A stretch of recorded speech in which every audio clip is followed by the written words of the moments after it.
సువార్త యాత్రలు ఆయన చేయడం మనం చూస్తూ ఉన్నాం. ఈ 3 సువార్త యాత్రలలో చివరి సువార్త యాత్ర, 3వ యాత్ర ఆయన చేస్తున్న క్రమంలో ఈ 3వ యాత్ర ముగించుకొని యెరూషలేముకు వెళ్ళిపోవాలి అని అనుకున్న సమయంలో ఆయన పడవ ప్రయాణం చేస్తూ ఉన్నాడు. పడవ ప్రయాణం చేస్తూ ఆయన మిలేతు అనే ఓడరేవుకు వచ్చాడు. 17వ వచనం చూద్దాం. అతడు మిలేతు నుండి ఎఫెసుకు పంపి సంఘపు పెద్దలను పిలిపించాను. వారు తన యొద్దకు వచ్చినప్పుడు వారితో ఇట్లనను. చాలండి. పౌలు మిలేతు అనే ప్రాంతానికి వచ్చాడు. మిలేతు ఓడ ప్రాంతం, ఓడరేవు అని అంటాం. ఆ ఓడరేవు ఎఫెసీయులకు దాదాపుగా 50 కిలోమీటర్ల దూరంలో ఉంటుంది. ఈయన యెరూషలేముకు వెళ్ళిపోదాము, ఇంకా ముగించుకొని యాత్ర ముగించుకొని 3వ యాత్ర ముగించుకొని యెరూషలేముకు వెళ్ళిపోదాము అన్న క్రమంలో ఈ మిలేతు ఓడరేవుకు వచ్చినప్పుడు ఎఫెసీలో ఉన్న సంఘం ఆయనకు గుర్తొచ్చింది. ఆయన ఎఫెసీలో ఉన్న సంఘాన్ని పిలవనంపించాడు. ఎఫెసీలో ఉన్న సంఘ పెద్దలను పిలవనంపించాడు. ఆయన పిలవనంపించి ఆ సంఘ పెద్దలు, ఆ సంఘ నాయకులు, దైవ సేవకులు అన్న వారిని పిలవనంపించి వారిని కొన్ని సూచనలు, హెచ్చరికలు తెలియజేస్తున్న వాక్య పఠనమే మనం చదువుకున్నాం. ఈ 17వ వచనం నుండి 38వ వచనం వరకు మనం జాగ్రత్తగా గమనిస్తే పౌలు సంఘ నాయకులకు సూచించిన కొన్ని ప్రయోజనకరమైన హెచ్చరికలను మనం ఇక్కడ చూడవచ్చు. ఏమిటి ఆ హెచ్చరిక అంటే, నేను కొన్ని వాక్యాలు చెప్తాను, వారిని మీరు అండర్లైన్ చేసుకోండి. అపోస్తలుల కార్యము 20వ అధ్యాయము 20వ వచనం. ఆయన ఏమంటున్నాడు అక్కడ? మరియు ప్రయోజనకరమైనది ఏదియు దాచుకొనక బహిరంగంగాను ఇంటెంటను మీకు తెలియజేసి బోధించుతూ దేవుని ఎదుట మారు మనసు పొంది మన ప్రభువైన యేసుక్రీస్తునందు విశ్వాసం ఉండవలెనని యూదులకును గ్రీసు దేశస్తులను ఎలాగో సాక్ష్యమించుచుంటినో ఇదంతా మీకు తెలియను. ఓకే, ఇదిగో నేను ఇప్పుడు ఆత్మయందు. అది మొదటి హెచ్చరిక. రెండవ హెచ్చరిక 20వ అధ్యాయము 28వ వచనం.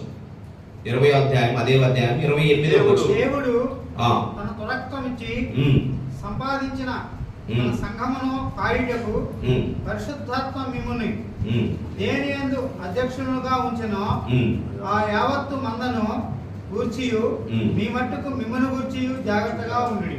ఆమేన్. అది రెండవ సూచన లేకుంటే హెచ్చరిక. మూడవది 29వ వచనము 30వ వచనం. నేను వెళ్ళిపోయిన తర్వాత క్రూరమైన తోడేళ్లు మీలో ప్రవేశించునని నాకు తెలియను. వారు మందను కనికరింపరు మరియు శిష్యులను తమ వెంట ఈడ్చుకొని పోవలెనని వంకర మాటలు పలుకుచు మనుష్యులు మీలోనే బయలుదేరెదరు. అది 3వ హెచ్చరిక. 4వది 33వ వచనము నుండి 35వ వచనం. ఎవని వెండినైనను బంగారమునైనను వస్త్రములైనను నేను ఆశింపలేదు. నా అవసరముల నిమిత్తము నాతో ఉన్నవారి నిమిత్తమును ఈ నా చేతులు కష్టపడవని మీకే తెలియను. కష్టపడినవని అంటే కష్టపడ్డాను. మీరు ఇలాగూ ప్రయాసపడి బలహీనులను సంరక్షింపవలెననియు ఉచ్చుకొనుట కంటే ఇచ్చుట ధన్యము అని ప్రభువైన యేసు చెప్పిన మాటలు జ్ఞాపకము చేసుకొనవలనియు అన్ని విషయములలో మీకు మాది చూపించనని చెప్పాను. అది 4వ హెచ్చరిక. 5వది 20వ అధ్యాయం మనం ఒకటి మిస్ అయ్యాం. 24వ వచనం చదవండి. 24. అయితే దేవుని కృప సువార్తను గురించి దేవుని కృపా సువార్తను గురించి సాక్ష్యం ఇచ్చుటయందు నా పరుగును నేను ప్రభు అయిన యేసు వలన పొందిన పరిచర్యను తుది ముట్టింపవలనని నా ప్రాణమును నాకు ఎంత మాత్రమును ప్రియమైనదిగా ఎంచుకొనుట లేదు. ఆమేన్. హల్లెలూయా. మనము 5 రకాల హెచ్చరికలు అనుకోవచ్చు, సూచనలు అనుకోవచ్చు. పౌలు ఎఫెసీ సంఘానికి ఈ 5 రకాల సూచనలు చేశాడు. మొదటిది ఏమిటంటే 20వ వచనం, ప్రయోజనకరమైన ఏదియు దాచిపెట్టక అని ఆయన తెలియజేస్తూ ఉన్నాడు. రెండవది, మిమ్మల్ని గురించి మందను గురించి అంతటి జాగ్రత్తగా ఉండండి అని అంటూ ఉన్నాడు. మూడవ విషయము, సంఘంలో క్రూరమైన తోడేళ్ళు వస్తాయి, వాటి విషయంలో మీరు వెలుగు కలిగి ఉండండి అని అంటున్నాడు.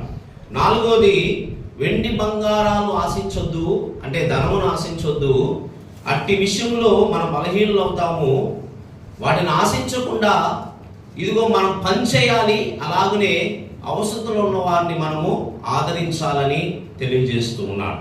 ఐదోది ఏంటంటే, నా పరుగు తుదముట్టించాను, అంటే ఆరంభము కంటే అంతము మేలని ఆయన తెలియజేస్తూ ఉన్నాడు. హల్లెలూయా. దీన్ని మనం సమ్మరైజ్ చేస్తే, దీన్ని మనం మనము జాగ్రత్తగా కుదించుకొని మనం ఆలోచన చేస్తే ఇక్కడ కొన్ని విషయాలు మనం గమనించవచ్చు. ఒకటి, మనం కాపాడుకోవాలి అన్న విషయం. మనము కాపాడుకోవాలి. రెండవది, వాక్యాన్ని కాపాడాలి. మూడవది, సంఘాన్ని మనము కాపాడాలి. ఒకటి, మనం కాపాడుకోవాలి. రెండవది, వాక్యాన్ని కాపాడాలి. మూడవది, సంఘాన్ని కాపాడాలి. నాలుగవది, మన ముగింపు అన్నది ఫలభరితంగా జాగ్రత్తగా ఉండాలి. హల్లెలూయా. హల్లెలూయా. ప్రియమైన దేవుని బిడ్డ, ఇక్కడ పౌలు చాలా చక్కగా వివరిస్తున్నాడు. ఒక కాపరి, ఒక సంఘ నాయకుడు, ఒక దేవుని యొక్క సేవ చేసే వ్యక్తి ఎట్టి విషయంలో ఆసక్తులై ఉండాలి అనే విషయాన్ని చక్కగా ఈ అధ్యాయాలు మనకు తెలియజేస్తూ ఉంటాయి. సేవకుడు ప్రతి 6 నెలలకు అపోస్తలుల కార్యం 20వ అధ్యాయము, అలాగనే 2వ తిమోతికి రాసిన పత్రిక 4వ అధ్యాయము, 1 తిమోతి 4వ అధ్యాయము చదివితే మనకు అన్ని బోధపడతాయి. ఎందుకంటే ఈ అధ్యాయాలు మనం చూస్తే మనము సేవా విషయంలో ఎలాగను ఉన్నాము అన్నదాన్ని ఎత్తి చూపిస్తూ ఉంటాం. పౌలు తిమోతికి కూడా చాలా విషయాలు చెప్పాడు. ప్రియమైన దేవుని బిడ్డ, సేవ ఎలా చేయాలి, సంఘమును ఎలా కాపాడుకోవాలన్న విషయాలను అనేకమైనవి చెప్పాడు. మరి ఈ యొక్క మధ్యాహ్న కాల సమయంలో మనం గమనించవలసింది ఏమిటంటే, ఎఫెసీ సంఘానికి పౌలు ఈ 4 విషయాలు 5 విషయాల గురించి ఎత్తి చూపిస్తూ ఉన్నాడు. మొట్టమొదటి ఏమంటున్నాడంటే, నీవు కాపాడుకొనుము, నిన్ను నీవు కాపాడుకొనుము అంటున్నాడు. ఇదిగో ప్రయోజనకరమైన ఏది దాచిపెట్టక నువ్వు పంచుము అని పౌలు తెలియజేస్తూ ఉన్నాడు. హల్లెలూయా. హల్లెలూయా.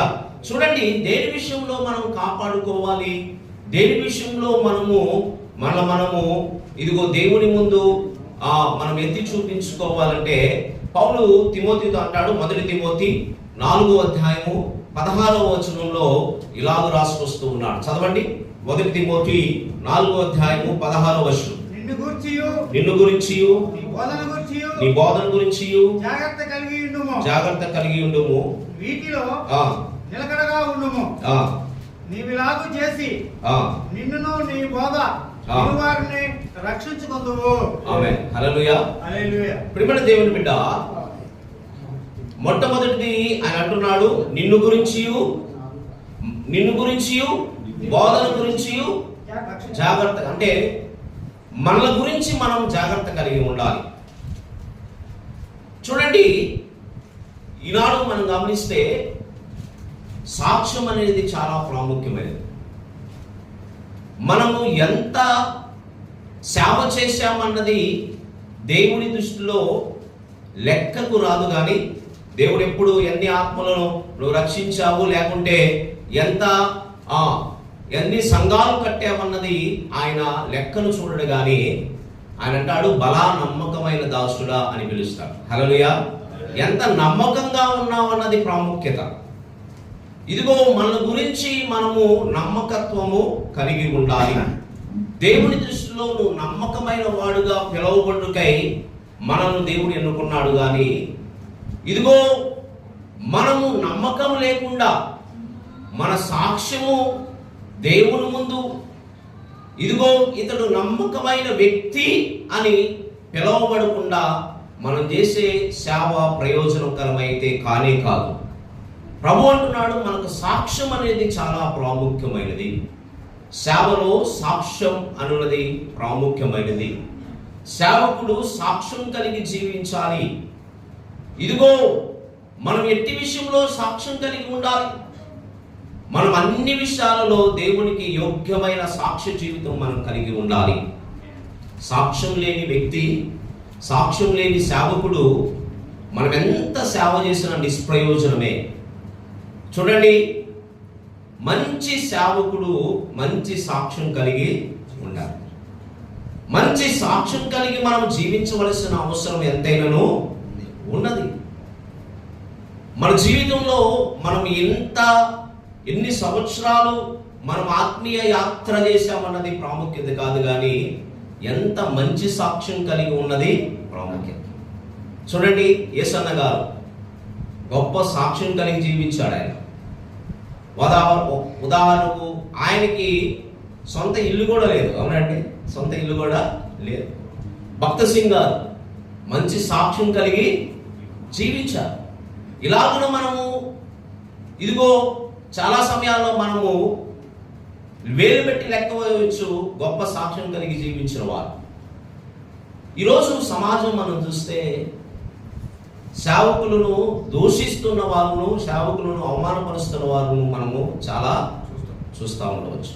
అయినా సరే మనం ఎక్కడనూ మన సాక్ష్య జీవితాన్ని కోల్పోయే వారిగా మనము ఉండకూడదు. ఎట్టి విషయంలో అయినా, అది ధనమైనా, అది కుటుంబమైనా, అది సంఘమైనా, మనము మన సాక్ష్యాలు కాపాడుకోవాలి. దేవుడిచ్చిన ఈ యొక్క గొప్ప భాగ్యం, ఎంతో మందికి లేని గొప్ప భాగ్యం దేవుడు మనకి ఇచ్చాడు కనుక మనం తప్పనిసరిగా మన సాక్ష్యాలు కాపాడుకోవాలి. చూడండి, ఒక దినము దేవుడు మనల్ని పిలిచినప్పుడు, ఆయన ముందు మనం నిలబడినప్పుడు, ప్రభు ఇదిగో బలా నమ్మకమైన దాసుడా అని మనల్ని పిలువునట్లు మన జీవితాలు అనేక మందికి ప్రభావితం చేయాలి. ఇదిగో మన జీవితాలు అనేక మందిని ప్రేరేపించే విధంగా ఉండాలి. మన నోటితో ఎంత సువార్త చెప్పామన్నది కాదు, మన జీవిత నడవడిక ద్వారా ఇదిగో ఎంతమంది ఆకర్షించబడుతున్నారు అన్నది ప్రాముఖ్యత. హల్లెలూయా. ఇదిగో నోటి సువార్త ఎంత చెప్పామన్నది కాదు, మన జీవించే విధానం, మనం నడిచే క్రమం, మన ప్రవర్తన ఇదిగో అనేక మందికి ప్రభావితం చేసే విధంగా ఉండాలి అని పౌలు తెలియజేస్తూ ఉన్నాడు. హల్లెలూయా, హల్లెలూయా. తిమోతితో అంటున్నాడు, నిన్ను గురించి నువ్వు కాపాడుకో, జాగ్రత్తగా నువ్వు కాపాడుకో. డాగైనను మత్సైనను ఇదిగో మరకైనను లేని భక్తి జీవితాన్ని మనం జీవించున్నట్లు మనం కాపాడుకోవాలి. ఇదిగో మన మీద బురద చల్లినను అది శరీరానికి అంటింది కానీ మన ఆత్మకు అంటదు. మన ఆత్మకు మాలిన్యం అయిపోకుండా మనం బ్రతకాలి. ఆత్మ మాలిన్యము, అశుద్ధత దేవునికి దూరం పరుస్తుంది. మనం ఆత్మ మాలిన్యం అవ్వకూడదు, కానీ మనం దేవుని దృష్టిలో మనం సాక్ష్యాలు మనము. కొంతమంది అంటారు, అయ్యా ఈ పాస్టర్ గారు ధనం కోసం ప్రయాసపడుతున్నాడయ్యా. కొంతమంది అంటారు, ఈ పాస్టర్ గారు ఇదిగో ఆస్తులు చూసి పొడగట్టుకున్నారు. అంత అభాగ్యమైన సాక్ష్యం మనకెందుకు? దేవుని దృష్టిలో యోగ్యమైన వారుగా మనం ఉండునట్లు ఇదిగో ఇహలోక స్థాపన కంటే పరలోక రాజ్య స్థాపన ఎక్కువ ప్రాధాన్యత ఇస్తూ మనము నడిపించవలసిన అవసరం ఎంతైనాను ఉన్నది. అంటున్నాడు ప్రభు, ఇదిగో నిన్ను గురించి, నీ బోధన గురించి. హల్లెలూయా. బోధ విషయంలో కూడా మనం జాగ్రత్తగా ఉండాలి ప్రియమైన దేవుని బిడ్డ. ఇదిగో చూడండి, మొదటి పేతురు 4 ఒకడు బోధించిన ఎడల దైవోక్తులను బోధించినట్లు బోధింపవలను. ఎలా బోధించాలంటండి? దైవోక్తులు బోధించినట్లు బోధించాలంట. ఒకడు ఉపచారం చేసిన ఎడల దేవుడు అనుగ్రహించు సామర్థ్యము నుండి చేయవలెను. ఉమ్. ఇందువలన దేవుడు అన్నిటిలోనూ యేసు క్రీస్తు ద్వారా మహిమపరచబడును. ఆమేన్. హల్లెలూయా. దైవోక్తి విషయంలో దైవోక్తి సంబంధమైన బోధన మనం చేసేవారుగా మనం ఉండాలి. చూడండి, ఈనాడు వాక్యము కంటే ఇదిగో సిద్ధాంతాలు తీసుకొచ్చే వారి మీద ఎక్కువగా ఆకర్షించబడుతున్నారు. మ్యాన్మేడ్ థియరీస్, చాలా మంది సిద్ధాంతపరమైన వ్యక్తులను అనుసరించేవారుగా ఎక్కువ వాళ్ళు సేవకులు అనుసరిస్తూ ఉన్నారు. మ్యాన్మేడ్ థియరీస్ మనను దేవునికి దగ్గరగా తీసుకెళ్ళాలి, కానీ మన థియరీ, మన థియాలజీ, మన బిలీవ్నెస్ అంతా ఏమై ఉండాలంటే వాక్యమై ఉండాలి. హల్లెలూయా. వాక్యము కంటే ఏదిను మనం ప్రాముఖ్యత ఇవ్వవద్దు. ఇదిగో వాక్యము మన జీవితంలో, మన బోధ విషయంలో వాక్యాన్ని ముందు పెట్టుకొని మనం వెళ్ళాలి. తిమోతి రాసిన పత్రిక 2 తిమోతి 1వ అధ్యాయం 13-14 వచనంలో పౌలు తిమోతితో అంటాడు, చదువుగా విందామండి. 2 తిమోతి 1వ అధ్యాయం 13-14 వచనం. మరియు మన ప్రభువైన యేసుక్రీస్తు నాకు సూచించిన ప్రకారము నా గుడారమును త్వరగా విడిచిపెట్టవలసి వచ్చినని ఎరిగి నేను ఈ గుడారములో ఉన్నంత కాలము ఈ సంగతులను జ్ఞాపకం చేసి మిమ్మల్ని రేపుగా న్యాయమని ఎంచుకొనుచున్నాను.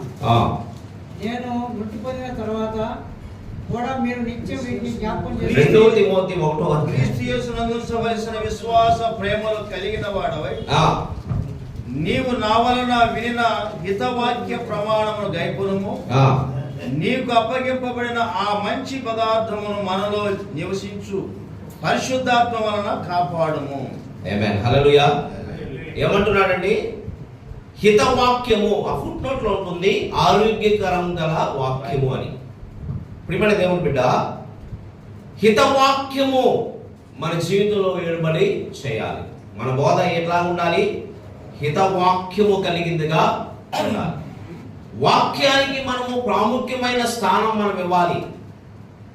ఇదిగో థియరీస్కి, థియాలజికల్ టర్మ్స్ కి మనం ప్రాముఖ్యమైన స్థానం ఇస్తే, ఇదిగో వాక్యాన్ని మరుగు చేసేవారుగా మనం ఉంటాము. నీ బోధ వాక్య సంబంధంగా ఉండాలి. ఈ రోజుల్లో మనం గమనిస్తే ప్రాస్పారిటీ గాస్పల్ ఏదైతే ఉందో అది వాక్యాన్ని మరుగు చేస్తూ ఉంది. ప్రాస్పారిటీ గాస్పల్ అంటే అర్థం ఏమిటంటే ఆశీర్వాద సంబంధమైన బోధ.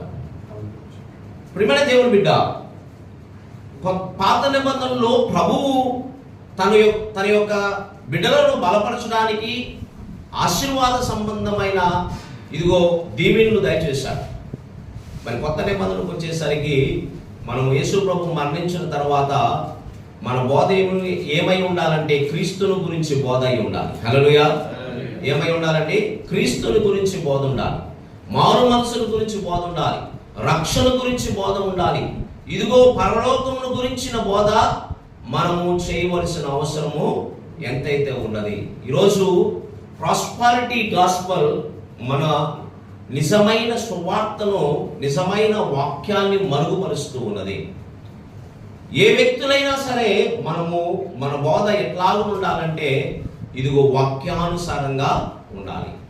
కల్పిత కథలు, ఇదిగో దేవునికి విరుద్ధమైన బోధ మనము చేసేవారిగా మనము ఉండవద్దు. తిమోతికి రాసిన 2వ పత్రిక 4వ అధ్యాయం 4వ వచనంలో ఉంటుంది, సత్యమునకు చెవినియక కల్పిత కల్పనా కథల వైపు తిరుగు కాలము వచ్చును. అయితే నీవు అన్ని విషయములలో మితముగా ఉండుము, శ్రమపడుము, సువార్తికుని పరిచయం, నీ పరిచర్యను సంపూర్ణముగా జరిగించుము. చూడండి, కల్పిత కథలు చెప్పే కాలం వచ్చునని వాక్యంలో ఎప్పుడో చెప్పబడి ఉన్నది. వాక్య సంబంధమైన బోధ మన సంఘంలో మనము ప్రకటించాలి. ఇదిగో అట్టిగాలికి పిల్లలు పుట్టారన్న సంగతి వాక్యం మనకు తెలిసిన విషయం. అవునండి, వాక్యము ఏదైతే ఉందో దాన్ని మనం కులంకషంగా మర్మయుక్తంగా ప్రభు లేఖనం ఏదైతే ఉందో దాన్ని విడమర్చి చెప్పేవారుగా మనం బోధకుమై ఉండాలి. బోధకుడు మన ఇచ్చపు చొప్పున మన ఆలోచన చెప్పిన బోధించేవారుగా మనము ఉండకూడదు. ఇదిగో దైవాత్మ పూర్ణులుగా పరిశుద్ధాత్ముని యొక్క అభిషేకము చొప్పున నింపబడిన బోధకులుగా మనం ఉండాలి. లేఖనం ఏం చెప్తుందో, లేఖనము ఏమి బోధిస్తుందో దానిని మాత్రమే మనం బోధించేవారిగా ఉండాలి. ఇదిగో 10 సంవత్సరాలు 20 సంవత్సరాలు మనం సేవ చేస్తున్నాం, బైబిల్ అంతా చెప్పేశాం. బైబిల్ అంతా చెప్పేసిన తర్వాత తిరిగి మళ్ళీ మనం కలిద్దాగా చెప్పాల్సిన అవసరం ఏముంది? మళ్ళీ తిరిగి మొదటి నుండి బోధిద్దాం. మళ్ళీ లేఖనాన్ని మళ్ళీ తిరిగి మొదటి నుండి మనం బోధించేవారిగా ఉందాం. వాక్యానికి ప్రాముఖ్యమైన స్థానం మనం ఇస్తే ప్రభువుకి ఇచ్చిన వారం అవుతాం. హల్లెలూయా. ఇదిగో ఆదియందు వాక్యముండును, వాక్యము దేవుని యొద్ద ఉండును, ఆ వాక్యమే దేవుడై ఉండును, ఆ దేవుడే యేసు ప్రభువు. హల్లెలూయా. మన వాక్యం చెప్తున్నామంటే క్రీస్తుని ప్రకటిస్తున్నామనే లేఖనానుసారమైన బోధ మనం చేయాలి. మేబీ సమ్ టైమ్స్ మనకు థియాలజికల్ టర్మ్స్ తెలియకపోవచ్చు, మేబీ సమ్ టైమ్స్ మనము చదువుకోకుండా ఉండి ఉండవచ్చు, మేబీ సమ్ టైమ్స్ మనం ఎక్కువగా చదివి ఉండవచ్చు. అయినా సరే ఏదేమైనా లేఖనంగా మనం బోధించేవారిగా ఉండాలి. దీనిని ముందు పెట్టుకొని మనం వెళ్తే మనలను ఇదిగో ఎక్కడను అపవాది కదిలించదు. ఇది లేకుండా మనము ఎందుకంటే వేదాల్లో ఉపనిషత్తుల్లో మనం చెప్పవలసిన అవసరం ఉంది. క్రీస్తుని గురించి మనం చెబుదాం. క్రీస్తు లేఖనము పరిశుద్ధ గ్రంథం గురించే మనం చెప్పేవారిగా మనము ఉందాం. అలాగుని చెప్పుటకు మన వాక్యమును కాపాడుకునే వారిగా మనం ఉండాలి. హల్లెలూయా. ఎలా ఉండాలండి? వాక్యాన్ని కాపాడాలి. నువ్వు సంగమా సేవకులారా మీరు వాక్యాన్ని కాపాడాలి. ఇదిగో లేఖనమును నువ్వు కాపాడుకోలేకపోతే ఒక దినమున ప్రియమైన దేవుని బిడ్డ సంఘంలో భయంకరమైన పరిస్థితులు, దుర్బోధలు వస్తూ ఉన్నాయి. దుర్బోధలు భయంకరంగా ఏలుబడి చేస్తున్న పరిస్థితులు మనం చూస్తూ ఉన్నాం. మీరు గమనిస్తే ఆంధ్ర రాష్ట్రంలో కూడా కొన్ని దుర్బోధలు మనం చూస్తూ ఉన్నాం. ఆంధ్ర రాష్ట్రంలో కూడా కొంతమంది వ్యక్తులు లేఖనాన్ని మరుగు చేసి వారి సొంత ఆలోచనలను ముందుకు తీసుకువెళ్తూ ఉన్నారు. సంఘంలో మనం దేవుని యొక్క వాక్యాన్ని సారవంతంగా మనం చల్లేవారిగా మనము ఉండాలి. హల్లెలూయా. దేవుడు కోరుకుంటుంది అదే. మనం ఎవరమండి? మనం ఎవరము? కాపర్లము. మనము మందను కాసే కాపర్లము. మందను కాసే కాపర్లు ఏం చేయాలంటే మందకు మేత మేపాలి. మందకు మేత ఏమిటి ఆ మేత? దేవుని వాక్యమే. ఈరోజు వాక్యము వెలుగులో కంటే వెలుగుదూత స్వరూపం ధరించుకొని సంఘంలో ప్రవేశించే తప్పుడు బోధలు సంఘాన్ని పాడు చేస్తూ ఉన్నాయి. హల్లెలూయా. ఎక్కువ ప్రాముఖ్యత, we should give priority to the word of God. మనం దేవుని యొక్క వాక్యానికి ప్రాముఖ్యమైన స్థానము కల్పించాలి. వాక్యం అనే మొదటి స్థానంలో మన సంఘాన్ని ఇదిగో తీసుకువెళ్ళవలసిన అవసరం ఎంతైనానో ఉంది. అందుకనే పౌలు అంటాడు, ఇదిగో మీరు తిమోతితో అంటాడు, నీవు సువార్త విషయంలో ఇదిగో మంచి పదార్థ విషయంలో నీవు ఆసక్తులై ఉండుమని తిమోతి చెప్తాడు. మంచి పదార్థం, మంచి వాక్యం విషయంలో మనము ఆసక్తులై ఉండాలని పౌలు తెలియజేస్తూ ఉన్నాడు. హల్లెలూయా. అలాగనే సంఘము కాపాడు విషయంలో, ఏ విషయంలో అండి? 20వ అధ్యాయము 28వ వచనం. సంఘము కాపాడు విషయంలో నీవు జాగ్రత్తగా ఉండుము అని అంటాడు. హల్లెలూయా. తిమోతికి రాసిన 2వ పత్రిక 2వ అధ్యాయము 2వ వచనంలో పౌలు ఇలా తెలియజేస్తున్నాడు. చదవగా విందామండి. తిమోతికి రాసిన నీవు అనేక సాక్షుల ఎదుట వలన వినిన సంగతులను ఇతరులకు బోధించుటకు సామర్థ్యము గల నమ్మకమైన మనుషులకు అప్పగింపుము. ఆమేన్. హల్లెలూయా. ప్రియమైన దేవుని బిడ్డ, సేవకుడుగా మనము సంఘాన్ని కాపాడాలి.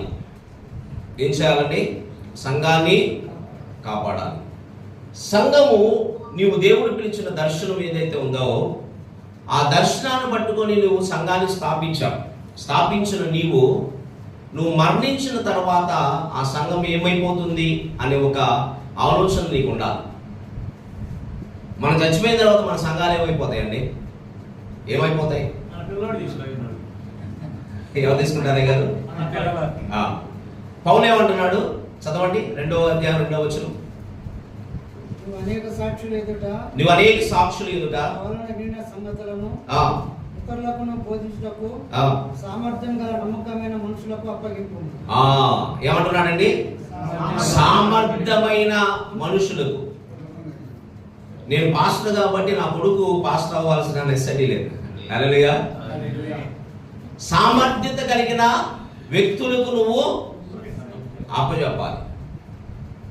సామర్థ్యత లేని వ్యక్తులకు నువ్వు అప్పచెప్తే నువ్వు పడిన ప్రయాసత వ్యర్థమైపోతుంది. హల్లెలూయా. అసలు మన సేవా జీవితంలో సక్సెస్ఫుల్ గా మనం సేవ చేశాము అంటే అర్థం ఏంటో తెలుసా? మన తర్వాత మన సంఘాలు సస్టైన్ అవ్వాలి. హల్లెలూయా. మన తర్వాత మనం కట్టిన దర్శనం ఏదైతే ఉందో దాన్ని పొడిగించాలి, కొనసాగించబడాలి. హల్లెలూయా. మోషే తర్వాత యెహోషువ కొనసాగించబడ్డాడు. ఇదిగో ఆ టాస్క్ ఏదైతే ఉందో అది పూర్తి చేశాడు. మన టాస్క్ ఏంటంటే ఆయన రాకడంత వరకు మన సంఘాన్ని కొనసాగింప చేయాలి. ప్రయోజనకరమైన వ్యక్తులకు నువ్వు సేవను అప్పచెప్పాలి. నిష్ప్రయోజనమైన వారికి నువ్వు సేవ అప్పచెప్తే ఏమవుతుందండి? పాడైపోతుంది. నువ్వు పడిన ప్రయాసతకు నువ్వు అర్థమే ఉండదు. ప్రయోజనకరమైన వ్యక్తులకు నువ్వు సేవ అప్పచెప్పాలి. పౌలు అదే అంటాడు. ఇదిగో తిమోతితో అంటాడు, తిమోతి నువ్వు ప్రయోజనకరమైన వారిని చూసి ఎన్నుకో అని అంటాడు. ఈరోజు ప్రియమైన దేవుని బిడ్డ, సంఘము మనము ఎక్కువ పాలు ఏం చేస్తాం తెలుసా? సంఘము నాది అనే భావంతో ఉంటాం. సంఘం నాది, నేను కట్టుకున్నాను, నేను కష్టపడి బిల్డ్ చేశాను, నా రక్తం చిందించారు అనే భావంతో ఎక్కువ పాలు ఉంటాం. ప్రియమైన దేవుని బిడ్డ, యేసు ప్రభు అంటాడు, ఇదిగో నా స్వరక్తం ఇచ్చి సంపాదించుకున్న సంఘములను కాయుటకు మీరు కాపరులై ఉన్నారు అని అంటాడు. 20వ అధ్యాయం 28వ వచనం. మనము కాసేవారమే. We are not a superior. మనము సంఘం మీద మనకి ఏ అధికారము? We don't have any ownership. మనకు ఎటువంటి ఓనర్షిప్ లేదండి. We are just the instrument. మనము కాపరులమే అంతే. ప్రభు అంటాడు, రే నువ్వు వెళ్ళిపో అబ్బాయి ఇక్కడ నుండి అని అంటే మనం వెళ్ళిపోవాలి. హల్లెలూయా. నువ్వు నుంచో అంటే నుంచోవాలి, కూర్చో అంటే కూర్చోవాలి. నీ సేవ సంఘాన్ని కాపాడుకుంటూ సెకండ్ లీడర్షిప్, నేను చెప్పేది ఏంటంటే సెకండ్ లీడర్షిప్ నువ్వు రైట్ చేయాలి. హల్లెలూయా. అది నీ అల్లుడు కాదు, నీ కొడుకు కాదు, నీ బిడ్డలు కాదు, నీ యొక్క రక్త సంబంధులు కాదు. ఒకవేళ వారి మీద దేవుని యొక్క అభిషేకం ఉంటే వారికి అప్పచెప్పు. ఒకవేళ వారి మీద దేవుని అభిషేకం లేకపోతే నువ్వు వారికి అప్పచెప్పాలి. చూడండి, ఇదిగో ఏలి, చూద్దాం పరిశుద్ధ గ్రంథంలో.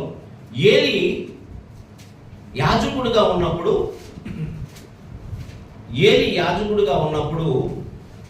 ఏలి కుమారులు దేవుని దృష్టిలో దోషం చేస్తారు. హల్లెలూయా. అవునండి. చేసినప్పుడు ప్రభువు ఒక మాట అంటాడు.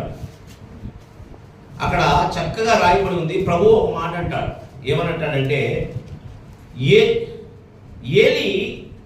ఏలీని చూసి ప్రభు అంటాడు, చూద్దాం 2వ అధ్యాయం 1 సమూయేలు 2వ అధ్యాయము 29వ వచనం. 1 సమూయేలు 2వ అధ్యాయం 29వ వచనం. నా నివాస స్థలమునకు నేను నిర్ణయించిన బలి నైవేద్యములను మీరేలా తృణీకరించుచున్నారు? మిమ్మును క్రొవ్వు పెట్టుకొనుటకై నా జనులకు ఇశ్రాయేలు చేయు నైవేద్యములలో శ్రేష్ఠ భాగమును పట్టుకొనుచు నాకంటే నీ కుమారులను నీవు గొప్ప చేయుచున్నావు. నీ ఇంటి వారును నీ పితరుల ఇంటి వారును నా సన్నిధిని యాజకత్వము జరిగించుదరని యెహోవా ఆజ్ఞ ఇచ్చి ఉన్నాను. అప్పుడు అది నా మనసులకు కేవలం ప్రతికూలమాయనని ఇశ్రాయేలు దేవుడని యెహోవా సెలవిచ్చుచున్నాడు. చాలండి. ఇక్కడ చూడండి, గమనించండి. ఏలీతో దేవుడు అంటాడు, ఏమంటాడంటే, ఏలీ, నేను నిన్ను యాజకత్వ ధర్మంలో ఉంచాను. నువ్వు, నీ బిడ్డలు, నీ తరమంతయు నా యాజకత్వం చేస్తాను అని ఒక వాగ్దానం దేవుడు ఇస్తాడు. ఏలీ ఆ వాగ్దానాన్ని పట్టుకొని యాజకత్వం చేసే క్రమంలో ఏలీ కుమారులు దేవుని దృష్టిలో అయోగ్యమైన పని చేస్తారు. వెంటనే ఏలీ దేవుడు పిలిచి అంటాడు 31వ వచనంలో, ఆలకించుము, రాగల దినంలో నీ బలమును నీ పితరుల ఇంట బలమును నేను తక్కువ చేతును, నీ ఇంట ముసలివాడు ఒక్కడును ఉండడు. హల్లెలూయా. నేను ఒక ప్రశ్న వేస్తాను, ఏలీ ఏమైనా తప్పు చేశాడండి? ఏలీ ఏ తప్పు చేయలా, సేవకుడు ఏ తప్పు చేయలా, కానీ కుమారుడు తప్పు చేశాడు. కుమారుడు యొక్క తప్పు తండ్రికి శాపమైంది. మొదటగా దేవుడు నీ పితరులు, నీ కుమారులను యాజకత్వం చేస్తానన్నాడు. ఈ తర్వాత వచ్చేసరికి నీ ఇంట్లో ముసలోడు కూడా ఉండరాయా అని అంటున్నాడు. హల్లెలూయా. కారణం ఏమిటి? కుమారుడు యొక్క ఏలీ అంట తన కుమారుడు తప్పు చేస్తున్నా చూసి చూడనట్టు వదిలేశాడు. ఏలీ తన కుమారుడు తప్పు చేసినా చూసి చూడనట్టు వదిలివేసి ఆ యొక్క దేవాలయంలో పరిచయం చేయడానికి అవకాశం ఇచ్చాడు. ఈరోజు ప్రియమైన దేవుని బిడ్డ, సంఘ సేవకులమైన మనము మొదట మన కుటుంబాన్ని మనం సరి చేసుకోవాలి. హల్లెలూయా. మొదట మన కుటుంబాన్ని మనం సరి చేసుకోవాలి. మన బిడ్డలు ఏ క్రమంలో ఉన్నారు, మన యొక్క బిడ్డలు ఏ పరిస్థితుల్లో ఉన్నారనేది మనం సరి చేసుకోవాలి. చాలా మంది ఈరోజు విశ్వాసులు ఎటువంటి ప్రశ్నలు వేస్తున్నారు తెలుసా? సేవకులు బిడ్డలే సరిగ్గా లేరండి, మా బిడ్డలు చెబుతున్నాడు ఈయన అని అనే పరిస్థితులు మనం చూస్తూ ఉన్నాం. అందుకని పౌలు అంటాడు, ఇదిగో నువ్వు సంఘమును కాపాడునప్పుడు మనము మన కుటుంబాన్ని కూడా మనము సక్రంగా చూసుకొని మనం ముందుకు వెళ్ళాలి. చూడండి, లేవి గ్రంథము 10వ అధ్యాయం 1వ వచనం చూస్తే చదువుగా విందామండి. అహరోను కుమారులైన నాదాబు, అబీహులు తమ తమ ధూపార్తులను తీసుకొని వాటిని నిప్పులించి వాటి మీద ధూపదారులు వేసి యెహోవా ఆయన సన్నిధికి తేగా, యెహోవా సన్నిధి నుండి అగ్ని బయలుదేరి వారిని కాల్చివేశాను. వారు యెహోవా సన్నిధిని మృతి పొందిరి. అప్పుడు మోషే అహరోనుతో ఇట్లనే, ఇది యెహోవా చెప్పిన మాట, నా యొద్ద నుండి వారి యందు నేను నన్ను పరిశుద్ధపరచుకొందును, ప్రజలందరి ఎదుట నన్ను మహిమపరచుకొందును. అహరోను మౌనముగా ఉండగా, అహరోను ఏం చేశాడండి? మౌనంగా ఉన్నాడండి. హల్లెలూయా. హల్లెలూయా. మోషే అహరోను తన తండ్రి అయిన. చాలండి. ఈరోజు ప్రియమైన దేవుని బిడ్డ, మనము మన యొక్క సంఘము కాపుదల విషయంలో జాగ్రత్తగా మనం ఉండాలి. ఇట్ ఈస్ నాట్ ఓన్లీ మన సంఘము, మన కుటుంబ విషయంలో కూడా మనము జాగ్రత్తగా ఉండాలి. సామర్థ్యత కలిగిన వారికి నువ్వు పని అప్పచెప్పాలి. సామర్థ్యం లేకుండా నీ పనిని అప్పచెబితే వాడు నాశనానికి తీసుకువెళ్ళిపోతాడు. ఈరోజు నీ సంఘంలో ఎవరు సామర్థ్యంగా ఉన్నారా, వాడు కింద పనివాడైనా, ఇల్లు ఉడిసేవాడైనా, లేకుంటే వాడు కూలి పని చేసుకున్నవాడైనా, వాడిని లేపి నిలబెట్టి వాడికి పని అప్పచెప్పాలి. హల్లెలూయా. వాడి మీద అభిషేకం ఉంటే నువ్వు తప్పనిసరిగా వారికి నువ్వు సమయం ఇవ్వాలి. నువ్వు వారికి ఇదిగో లేవనెత్తు అనుభవంలో ఉండాలి. క్రైస్తవ సేవ it is not like political system. మన క్రైస్తవ సేవ పొలిటికల్ సిస్టమ్ కాదు. పొలిటికల్ ఎమ్మెల్యే గారి తర్వాత ఎమ్మెల్యే కొడుకు మళ్ళీ ఇంకో ఎమ్మెల్యే అవ్వాలి, అదేనండి. అదే జరుగుతుంది బయట సమాజంలో మనం చూస్తాం. సంఘము సేవలు అటువంటిది కాదు. మన బిడ్డలు, మన రక్త సంబంధికులు, వారి మీద దేవుని అభిషేకం ఉంటే మనం ఆపడానికి అర్హులం కాదు. ఒకవేళ వారి అర్హత సరిగ్గా లేకపోతే మనం వారికి అప్పచెప్పవద్దు. అది ఎంత పెద్ద సంఘమైనా, అది ఎంత పెద్ద ఇదిగో స్థానమైనా సరే, మనం ఎవరికి అప్పచెప్పాలంటే సామర్థ్యత కలిగిన వారికి. హల్లెలూయా. పౌలు అంటున్నాడు తిమోతితో, తిమోతి నీ తమ్ముడికి ఇవ్వు, నీ యొక్క అన్నకి ఇవ్వు అని అంటలా, సామర్థ్యత కలిగిన వారిని లేవనెత్తు అంటున్నాడు. హల్లెలూయా. చూడండి ప్రియమైన దేవుని బిడ్డ, సామర్థ్యత కావాలి. చూడండి, మోషే ఒక క్రమం చేశాడు. సంఖ్యాకాండము 11వ అధ్యాయము నేను ముగిస్తున్నాను. 26వ వచనంలో, 11వ అధ్యాయము 26వ వచనం. మనుషులలో ఇద్దరు ఆలయంలో నిలిచియుండిరి. వారిలో ఒకని పేరు ఎల్దాదు, రెండవ వారి పేరు మేదాదు. చాలండి, నేను చెప్తాను. ఇక్కడ మోషేకు ఇశ్రాయేలుకు తీర్పు తీర్చడానికి కొంతమంది నాయకులు అవసరమైంది. ప్రభు అంటాడు, ఇగో కొంతమందిని నువ్వు ఎన్నుకో అని అంటాడు. ఎన్నుకో అన్నప్పుడు మోషే కొంతమందిని ఎన్నుకుంటాడు. కొంతమంది ఎన్నుకున్నప్పుడు ఆ క్రమంలో ఎల్దాదు, మెదాదు అనే వారి మీద దేవుని ఆత్మ దిగి వస్తారు. హల్లెలూయా. దేవుని యొక్క ఆత్మ దిగి వచ్చి వారు పాళ్యంలో ఆత్మ చేత నింపబడినప్పుడు యెహోషువ అంటాడు, మోషే అయ్యా వీళ్ళు ఇదిగో దేవుని ఆత్మ చేత నింపబడి ఉన్నారు, వారిని పక్కకు తీసేయాలి అంటాడు. యెహోషువ అంటాడు పక్కకు తీసేయాలి. మోషే అంటాడు, దేవుని యొక్క ఆత్మ చేత నింపబడిన వారు మనం తొలగించడానికి మనం ఎవరము అంటాడు. హల్లెలూయా. అక్కడ కరెక్ట్గా చదివితే అర్థమవుతుంది. చూడండి 29వ వచనంలో, అందుకు మోషే నా నిమిత్తము మీరు రోషము వచ్చిన యెహోవా ప్రజలందరూ ప్రవక్తలగునట్లు యెహోవా తన ఆత్మను వారి మీద ఉంచును కాగా అని ఆయనతో అనెను. చూడండి 28వ వచనం, మోషే ఏర్పరచుకున్న వారిలో నూను కుమారుడు మోషేకు పరిచయకుడే యెహోషువ, మోషే నా ప్రభువా వారిని నిషేధింపుము అని చెప్పాడట. హల్లెలూయా. అంటే ఎలిమినేట్ చేసేయి, చర్చిలో నుండి బయటకు పంపించేసేయి అని అన్నాడు. ఎవరిని? ఆత్మ చేత నింపబడ్డ వారు. ఈరోజు ప్రియమైన దేవుని బిడ్డ, నీ సంఘంలో ఎవరు ఆత్మ చేత నింపబడ్డారో నీకు వివేచన వరం కావాలి. ఎవరు దేవుని పనికై సిద్ధపాటు ఉండగలుగుతూ ఉన్నారో అన్న వివేచన వరము నీకు కావాలి. సేవకుడికి వివేచన వరం లేకపోతే, దూరదృష్టి, ముందు దృష్టి, దర్శన భాగ్యము లేకపోతే మన సంఘాలను మనం బలపరిచేవారిగా ఉండము. ఇదిగో టోటల్గా నాశనపరిచేవారిగానే మనము ఉంటాం. ఫ్యూచర్ విజన్ మనకు అవసరం. రెండో తరము ఎదిగే క్రమాన్ని మనం గమనించాలి. చాలాసార్లు మనం విస్తారమైన సేవ చేస్తూ ఉంటాం, గొప్ప గొప్ప సేవలు చేస్తూ ఉంటాం, కానీ సెకండ్ లీడర్షిప్ను మనము లేపలేము. సంఘాలు అందుకొరకే అదిగో కూల్చివేయబడుతున్నాయి. శ్రీకాకుళం ప్రాంతంలో నాకు తెలిసిన సేవకులు ఒకరు ఉన్నారు, 10 సంఘాలు కట్టారు. 10 సంఘాలు కట్టాడండి. ఈ మధ్య గమనిస్తే ఆయన గారు చనిపోయారు. ఆ 10 సంఘాలు చల్లాచెదురులైపోయాయి. హల్లెలూయా.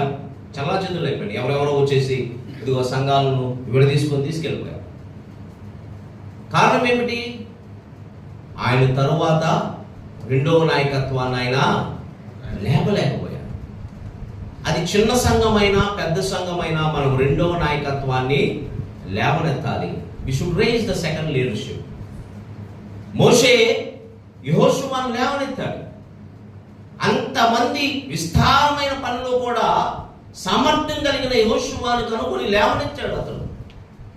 మనం కూడా అభిషేకం కలిగిన వాడు సమర్థులను మనము లేవనెత్తాలి. హల్లెలూయా. ఈనాడు గమనిస్తే సంఘాలు పాడైపోవడానికి ప్రాముఖ్యమైన కారణం ఏమిటంటే ఇదిగో రెండవ నాయకత్వము లేకపోవడం.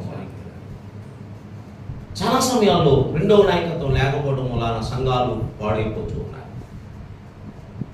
ఇదిగో చూడండి, బయట పరిస్థితులు మనం గమనిస్తే మన సంఘాల్లో ఉన్న యవనస్తులను లోకస్తులు పట్టుకొని వారి తప్పుడు మార్గంలో తీసుకువెళ్ళిపోతున్నారు. అంటే అర్థం ఏమిటంటే వీళ్ళకి రెండో తరము ఉండకూడదని. హల్లెలూయా. జాగ్రత్త, నువ్వు రెండవ నాయకత్వాన్ని నీవు లేవనెత్తాలి. సంఘాన్ని కాపాడాలి. సంఘాన్ని ఇదిగో కాపాడాలని పౌలు చెప్తున్నాడు. పౌలు అన్న తిమోతితో సమర్థులైన వ్యక్తులను నువ్వు లేవనెత్తు అని తెలియజేస్తూ ఉన్నాడు. అటువలే ఆయన అంటాడు, నీ పరుగు ముగించుము అని అంటాడు. హల్లెలూయా. చూడండి 2 తిమోతి 4వ అధ్యాయం 7వ వచనం. 4వ అధ్యాయం 7వ వచనం. మంచి పోరాటం పోరాడు తిని నా పరుగు కడముట్టించి తిని విశ్వాసము కాపాడుకుంటుని ఇక మీద నా కొరకు నీతి కిరీటం. చూడండి, నేను పరుగు ముగించాను, నా పరుగు కడముట్టించాను, ముగించాను అని అంటాడు. ప్రియమైన దేవుని బిడ్డ, మనము ఆరంభం కంటే అంతము మేలుకరంగా ఉండాలి. హల్లెలూయా. ఆరంభ సూర్యులుగా మనం ఉండవద్దు. మన అంతము అంటే మనము విశ్వాస యాత్ర ముగించే ముందు ఏ సాక్ష్యం కలిగి ఉన్నామన్నది ప్రాముఖ్యత. హల్లెలూయా. సంతృప్తికరమైన సేవా జీవితం మనం పొందుకొని మనం ఈ భూమి మీద నుండి నిష్క్రమించాలి. హల్లెలూయా. ముగింపు అనేది చాలా ప్రాముఖ్యమైనది. ఆరంభం ఎలాగనున్నా సరే నీ ముగింపు, మన చివరి దశ చాలా ప్రాముఖ్యమైనది. 20వ అధ్యాయము 24వ వచనం అపోస్తలుల గ్రంథంలో పౌలు అంటాడు ఎఫెసీ సంఘంతో, చదవండి, నేను ముగిస్తున్నా. 20వ అధ్యాయము 24వ వచనం. అయితే దేవుని కృపా సువార్తను గురించి సాక్ష్యమించుటయందు నా పరుగును నేను ప్రభువైన యేసు వల్ల పొందిన పరిచర్యను హృదముట్టింపవలెనని నా ప్రాణము నాకెంత మాత్రమును ప్రియమైనదిగా ఎంచుకొనటలేదు. ఆమేన్. హల్లెలూయా. నా ప్రాణము ఎంతైనను ప్రియముగా నేను ఎంచుకొనట్లేదు. ఇదిగో మనం ముగింపు అనేది దేవుని దృష్టిలో యోగ్యంగా ఉండాలి. మనం చనిపోయిన తర్వాత మంచి సేవకుడు అన్నట్లు పిలువబడాలి. మనం మరణించిన తర్వాత ఇదిగో మంచి సేవ చేశాడు ఈ సేవకుడని ఇదిగో మనుషుల దగ్గరను మన సంఘం దగ్గరను దేవుని ఎదురును సాక్ష్యం కలిగి మనము ఉండాలి. మన ముగింపు అనేది చాలా ప్రాముఖ్యమైనది. ఆ ముగింపు కనుక సరిగ్గా లేకపోతే మనం చేసే సేవా జీవితానికి అర్థము లేనే లేదు. మనం చేసే ఈ యొక్క ఆత్మీయ జీవితానికి అర్థం లేదు. నీ ముగింపు ఎలా ఉండాలన్నది నువ్వు ఆలోచన కలిగి ఉండాలి. ప్రియమైన దేవుని బిడ్డ, భక్తుల యొక్క ముగింపును మనం చూస్తే వారు దేవుని కొరకు శ్రమించి దేవుని కొరకు నిలబడి దేవుని పని కొరకై హతసాక్షులైపోయిన సేవకులు చాలా మంది మనం చూస్తున్నాం. ఈరోజు ప్రభు అంటున్నాడు, మన ముగింపు ఎలాగుండాలి అన్న దాని గురించి మనం ఆలోచన కలిగి ఉండాలి. మనము ఎన్ని సంవత్సరాలు సేవ చేశామన్నది దేవుని దృష్టికి అక్కకు రాదు, కానీ ఎంత యోగ్యమైన సేవ చేశామన్నదే దేవుడు చూస్తాడు. హల్లెలూయా. ఎంత పరిశుద్ధమైన సేవ చేశాం, ఎంత నీతియుక్తమైన సేవ చేశాం, ఎంత దేవునికి యోగ్యంగా ఎంచబడిన సేవ చేశామన్నదే ప్రభువుకి అక్కడికి వస్తుంది. కానీ ఇదిగో మన ముగింపు ఎలాగున్నది అన్నది మనము డిజైన్ చేసుకోవాలి.